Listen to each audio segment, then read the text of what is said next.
Hey everybody, it's Brian. We've got lots of activity this week as I bought a number of new plants, and we've got slightly cooler temperatures and shorter days, which means we're starting to see a little bit of the transition as we get ready to move into fall. Stay to the end. I've got a new surprise plant that I'm going to introduce as well. Let's start on the inside first. I've added a few new types of bananas. The first one is the Veinte Cohol variety. Now, this variety was interesting to me because it's said to be one of the fastest fruiting bananas. It's hardy to zone 9, which is a little bit out of my grow zone, but we'll keep it indoors for the winter and see what we can do with it next year in the ground. It's supposed to fruit in 9 months, so if I keep it alive over the winter inside and throw it in the ground in the spring, we should have fruit off of this thing by the end of next summer.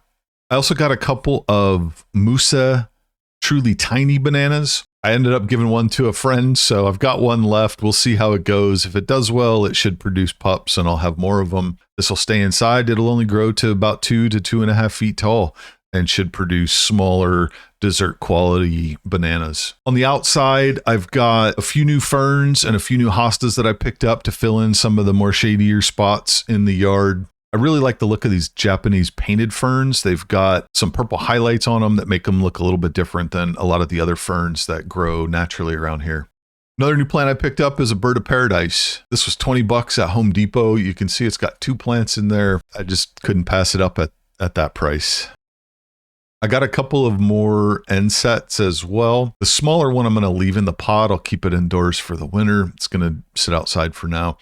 The bigger one here, I'm going to see if I can propagate this using corm division. So I'll cut it into 4 pieces in a future video and stick those 4 pieces in a pot. See if we can get more than one out of this larger one. I had to repot it anyway because the pot was cracked. So let's have some fun with it. The Canna Lilies are all blooming nicely still. The Australia got about 4 feet this year, which is not bad considering I just moved these to this spot. Another plant that I got in the spring was a golden lotus banana. Now I bought 3 of these. One of them is in the pot here. It's doing really well. Lots of new growth. It's gotten twice as fat as it was when I got it, and it seems to be happy. The ones in the ground, not so much. They're skinnier. I haven't really put on much in terms of size since I got them. They still are growing, so we'll continue to see how those go. In our random box of randomness, we have a few hollyhocks that got planted in the spring. They didn't do real great this year, but they have a little revival going on here. We've had new shoots come up in the last couple of weeks, and they're pushing out some new flowers and looks really good. I'm going to do more of these next year. The color guard yucca that flowered now has growth coming out at 2 spots. And this is the first one I've had flower, so I don't know if that's normal. I'm sure somebody out there watching this is going to tell me it's normal or not, but it's got 2 growth points now. It's spitting out new leaves from 2 different spots around where that flower was. This last flavor, a torch lily, is about halfway through its flowers. You can see some of them are starting to wind down here. We still have some that are fully flowered and looking good, but these will continue to wind down here over the next week or so. The Musa Basjoos are happy and doing well. The tallest one in the back looks like it could be putting out a flag leaf, but it's really hard to tell with so many leaves going on up there, and I can't get a good angle at the leaf that's currently coming out. I had a slight interruption as I was filming the bananas with a bee rescue. I pull usually anywhere between 1 and 5 bees out of the pool every day, practically. It happens. He seems to be okay, so we'll deposit him on this dried up pansy and let him catch his breath. Now, on the topic of these pansies, they are scorched because we were out of town for most of last week, and these are the one thing I don't have on a drip line back here. Oops. They are starting to end around the rest of the yard, so it's not really a huge loss. Back to the Musa Basjoos, some of the new pups have grown in, are 6 feet tall at this point. It is good to have some taller ones because I'm going to lose at least 5 of the bigger ones due to them flowering this year. Over on this side, I've got the stubborn Musa Basjoo that grew up through the bamboo boxes. It's actually causing an issue for me now. I'm going to have to probably do something about this.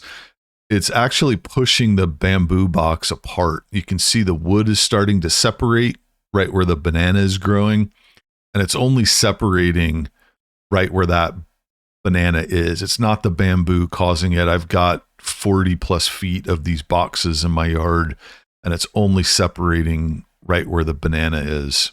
So I might have to rebuild these with bottoms if I want to keep them next to the bananas and make sure that the bamboo stays where I want it to be. The elephant ears continue to do well. They're pushing out a new leaf every 5 or 6 days per plant. You can see this big one here. Every leaf is a little bit bigger than the last one.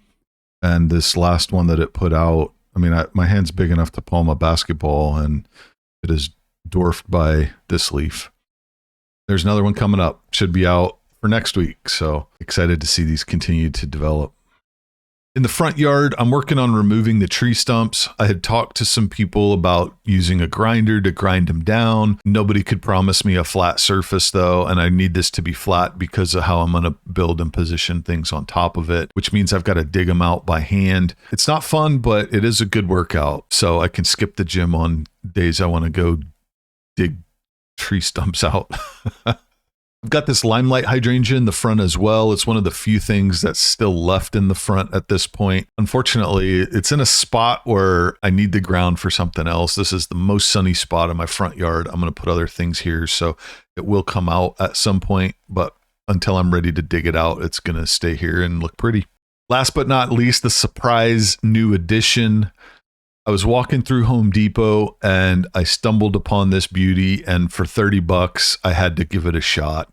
This is a coconut palm tree. It will need very special attention to grow where I'm at near Seattle, but for $30, it's not as crazy as a couple of the other things I have in the yard, and we'll see how it goes. It probably won't survive, but it's probably more likely to survive than the Royal Poinciana that I have. So it's a fun $30 experiment. And that does it for this week. Thanks for watching. If you have any questions about any of the plants you saw or anything I talked about, feel free to drop a comment down below. Thanks, and we will see you next time.